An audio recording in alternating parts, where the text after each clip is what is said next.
writing songs and, performing here and there, kind of kid stuff. But it was more so out of, just passionate, like I love to do it. Yeah. But more recently, probably say like within the last 2, 3 years, I've really been pursuing it, professionally. And I've been having, good success for it. Someone was just kind of jumping out there and kind of seeing how it plays out.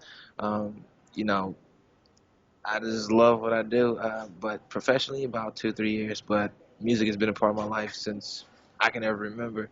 I was like the smallest kid, and I used to attend a church back when I was younger, and I was like the smallest kid in an adult choir, singing with the best of them and all that whatnot. But I haven't been singing, professionally for the longest. I actually started off as a rapper. Imagine that. Okay. Um, and so. My first record is actually like all Christian rap, and then Wow. yeah, and so it's kind of just recently that within probably like the last year and a half, a guy was like, "Boy, you can sing. Stop hiding behind rap." Yeah, yeah, yeah. I think it was in middle of last year, beginning of last year, start kind of, diving into my vocals a little bit, and then actually me singing has opened more doors and has helped me see a little more success. Than me rapping. I was having some success with rap, but once I started singing, it was like, man, where are these doors coming from? So I'm happy with it. God Okay. is doing his thing. Cool, cool. Do you ever feel nervous, before you get on stage, or, is this just something that comes naturally to you, or is there ever a little bit of nerves there? There's always a nervousness before I get on stage, kind of like when I'm backstage preparing, trying to get my mind around what in the world I'm getting ready to do. Yeah. There's always those butterflies just kind of sitting there. But like actually, when you get on stage, probably like within those first 10 seconds, middle of the song, you feel that bass pumping through the stage. You Yeah. feeding off the energy of the crowd. It just all kind of like leaves your system and I don't want to sound like Beyonce, but you kind of watch it. You kind of watch yourself, doing Yeah. what it is that you're doing. Yeah. And I say that from the vantage point of like I'm up there always with the idea and the mindset of I'm up here like trying to make much of Jesus. So, Yeah. if it's not me, I mean, of course they're there to see me because it's kind of my face on the music. Yeah. But at the end of the day, like my goal is to make much of him and for people to see him. So when I go with that mindset, I just go out there and lay it all on the line and hope that they see Jesus in what I'm doing. Yeah. Yeah. That's really good. And the next thing I wanted to ask you is, you have an upcoming, is it an EP or just a single coming up where it's death spelled backwards, Yes. HTAED. What is that? Yeah. What does that mean? Yes, I got the EP. It's actually out already Okay. for digital download right now. I haven't put it in stores just yet. Still working out some things Yeah. with my marketing team. But the symbol actually is have you ever heard of Straight and Narrow clothing? Yeah. Yeah. I have. Okay, yeah, so that's my boy Jay, Okay. phenomenal dude, and he had I was actually releasing the EP already, and I had a different name for it, but I saw his concept on this Death joint, and so I was like, yo, I gotta take it, I gotta do it, bro. Yeah. There's no way I can just let that ride, and so, but essentially what it really means is that scripture talks about when Christ went to the grave, when he got off the cross, like he flipped death on its head. One Wow. translation kind of puts it. And so like when you see the hat, like most people are kind of like scared of it. They look at you. I no lie, I had some lady come to me like, Jesus loves you today, and I was like, yes, he does, he really does. He's so in love with me, because people don't know what to think about it. Like when they Yeah. see the hat, when they pick up the record, like death, oh, this must be some gothic stuff, uh, but no, it's totally Jesus, man. It's making a statement, and a really loud statement. Yeah. Starts a lot of conversations, but that Jesus, man, he is a beast, and he Yeah. he destroys death. And Hmm. I don't know if you've seen the promo video I did for my EP. Yeah, I did see Uh, that. it was kind of a strong statement. Some Yeah. people didn't know how to feel about it, but I think it made a great point, man. It's like we struggle with so much, but when Jesus shows up and death is flipped up, man, like there's nothing that can stand against it.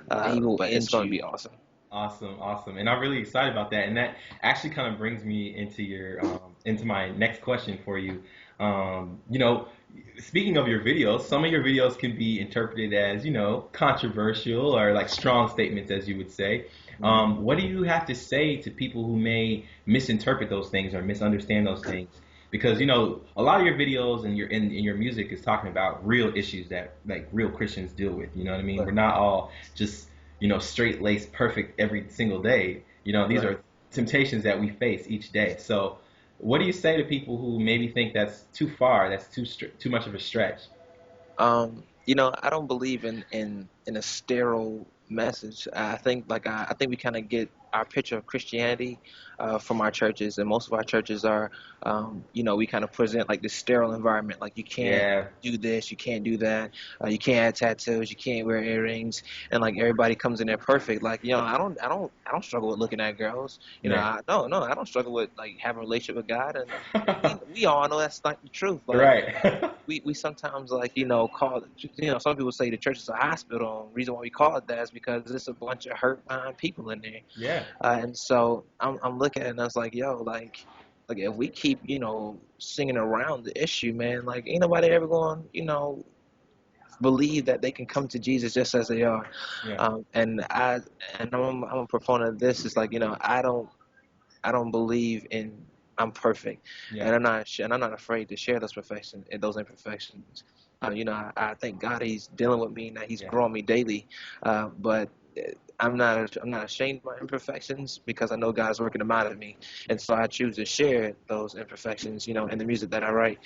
Um, some people will say, "Oh man, you surfing the edge of being just a secular artist," Yeah. but I feel like to some degree when we say we're Christian artists, um, it puts you in a box because when you say Christian, it points you to moral issues instead of Jesus Christ. Wow. And that's Whoa. my Never issue. even looked at it like that. That's good.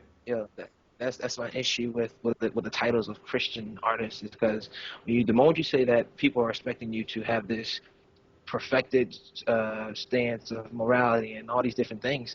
Mm. When like I mess up, like it's true, but I'm not pointing towards you being a better person. I'm trying to point you to Jesus.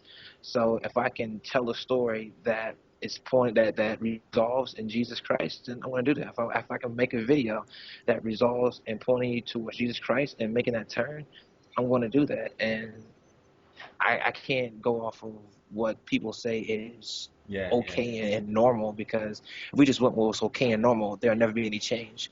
Like I'm all It's about true. being revolutionary, and I think Jesus was too. Yeah. He's the biggest revolutionary of our day today. I mean, Absolutely. his life still changes stuff Yeah. Still. today. Yeah. So Yeah. And that's how I see it all. yeah, and I think, as an artist, you automatically, when you make the choice to be an artist, you automatically open up yourself to be open to be misunderstood and critiqued, inevitably anyway, even by your own fans. Yeah. So, yeah, it's good that you take that well. Yeah. And the next thing I wanted to ask you, Well, speaking of before you being, go there, 'cause I want yeah, to say this too, is like at the end of the day, like music is an opinion, mm, and just like with our opinions on politics, on religion, on hats versus no hats in church, all that yeah, crap, like you're gonna have your own opinion on something. And you may not agree with my opinion, but at the end of the day, it's an opinion. So whether you agree with it, you disagree with it, it's on you. yeah, Like I'm yeah, not. There's no gun to anyone's head to buy it yeah. or to agree with it. So. That's what's up, and that's really an authentic answer, I think. And it shows that you truly live live your life honestly, not just to kind of make music just to make music, but you're actually making music to create that wave that you were talking about, to create that change, that revolution. Okay, the next thing I wanted to ask you is, are there any setbacks that you might have experienced, and what are ways that you've dealt with those setbacks so that you keep going? Because I know any dream and vision that you pursue, you're always going to have setbacks. You know what I mean? And it's really important to like kind of see through those things and endure. And how did you manage to do that? Because there's a lot of people out there that have dreams and visions, and they want to be, America's next top celebrity for Jesus, but they don't understand the purpose behind what you're really doing and the All call right. that you have and the responsibility that you have. Right. Yo, man, something I'm really learning this year is that, uh, like if you're going to be great for God, you got to be willing to take a risk for God, man. I think that's in anything I mean, if you're ever trying to be great at something, it's going to take great risk. And that's something I've been learning this year, man. And it's really pushing me to just trust God more. You think you trust God in at one level, but when Yeah. you are like kind of forced to trust Him for your like every day, it is a monster. And I think probably like one of my more recent setbacks, man, is I was in full at my church. Local church, was full time employed there, and guys just kind of have been moving me, to step, begin to step out of youth ministry and to really pursue my music full time. And uh, people, I don't know. Sometimes people think that ministers make like buku money, and it's making hundreds of thousands of dollars, but that ain't even the picture, brother. Like, I had bills just like everybody else. I got a Yeah. mortgage. I gotta pay for this car, Yeah. and so I think in large terms, my biggest setback sometimes can be me because I like to think about stuff. Sometimes I can get my own way with all my thoughts and my reasoning and my logic. Uh, but to set some of the my greatest setback has been me to some degree because I could be a Wow. lot further. I could be a lot Wow. involved. I could have so much more than I have now. But it's just a kind of factor of all right. Let me figure some things out, which isn't my job anyway. I mean, God has called me to this, so he where he makes, well, excuse me, where he gives a vision, he sets provision. Wow. So the greatest setback most of the time is me, like getting my head out the way, letting him do what he's going to do. But even in the midst of my hard headedness, even in the midst of me, standing in my own way, God still does phenomenal things. So, once I grow another level of trust in Him, I believe it's just going to even get that much better. Yeah, yeah. Wow. All right. That's Angelo, so. one of the next things I wanted to ask you, and I think this directly reflects, what you do and through your music, because you're more than just an artist or entertainer. You also, um, you share wisdom with people. You share God's wisdom with people, and you empower people on a different level. And one of the things I wanted to ask you is, where do you think the state of this generation is at? On a personal level, where do you feel like this generation is headed, and what are some things that we're doing good in this generation? What are some things that you think should improve in this generation? Yeah. Most people look at this current generation as like, yo, like they all going to hell, and ain't nothing good in it. Yeah. Uh, but I totally believe that this generation is more on the brink of something extraordinary than any other generation ever. We can choose to look at it like, oh man, they're so rebellious, they're so, like this, they're so that. But I think that God uses, you know, those features for His glory. So I mean, this generation is radical. They're not afraid to speak their mind. Yeah. They have some sense of rebellion in them.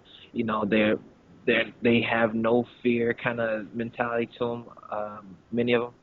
So I look at that and I'm like, all right, like God, I don't know why they're like this, Yeah. but if that tenacity, if that drive, if that just radical mindset that they have is used for your glory, man, that would be so stupid. The world would Right. not be ready and would not be able to handle what they will throw at them. Yeah. And that's just the kind of way I see it. It's like, yo, Yeah. like they're either on the course to be like something extraordinary for Jesus, or they Yeah. are on the course to be something extraordinarily hellish. Um, Yeah. and so it's like I choose to look at it, uh, cup halfway full, as they say. I think Yeah. that there's so much potential in this generation. Like I said, I've done work as a youth pastor, so just being able to see transition between middle school and high school and elementary school, man. I Of got on course, you have some stage of and those grabbed the like one couple hundred of my peers to Christ, and some of even the Wow. teachers are crying. The guy they got saved. So I look at stuff like that. I was like, yo, like God, you are serious, and it doesn't matter who it is or how old they are. Yeah. I this generation of kids is going to do damage, man. Yeah, definitely. And I think the biggest thing about this generation is that they're looking for someone relevant. They're not looking necessarily for everybody to be cool or, um, you know, crazy. And I want to ask you, where can we find out who Angelo Mincey is? What, you got a website? Where can we check out some music? Fans out there, I know they want to purchase some music. Where can we go? Yes, I definitely have a website. It's www.angelomincey.com. Okay. Or I'm on every piece of social media. I think there is, and also for those who just like to do everything on Facebook, you can actually purchase the music, view the videos on my Facebook music page, and then Okay. of course I'm on YouTube at amincy100.com. Nice, nice. Well, and I mean, it's been more than a blessing speaking with you. I know you're a busy man. You got to run soon. Yo, Um, it's a monster. so You no, I get got know a little that. room and you make so much of it. I feel you, man. I feel you. I've been really blessed by the interview. We look forward to seeing seeing what God is going to be continue to do in the future through you and with you. And we thank you for being a part of the interview process, and thank you for sharing your information with ComeAliveDaily.com.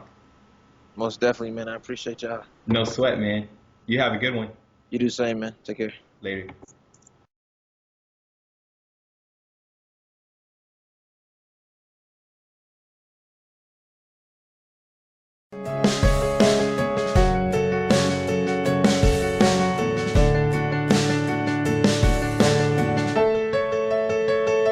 Audio Jungle.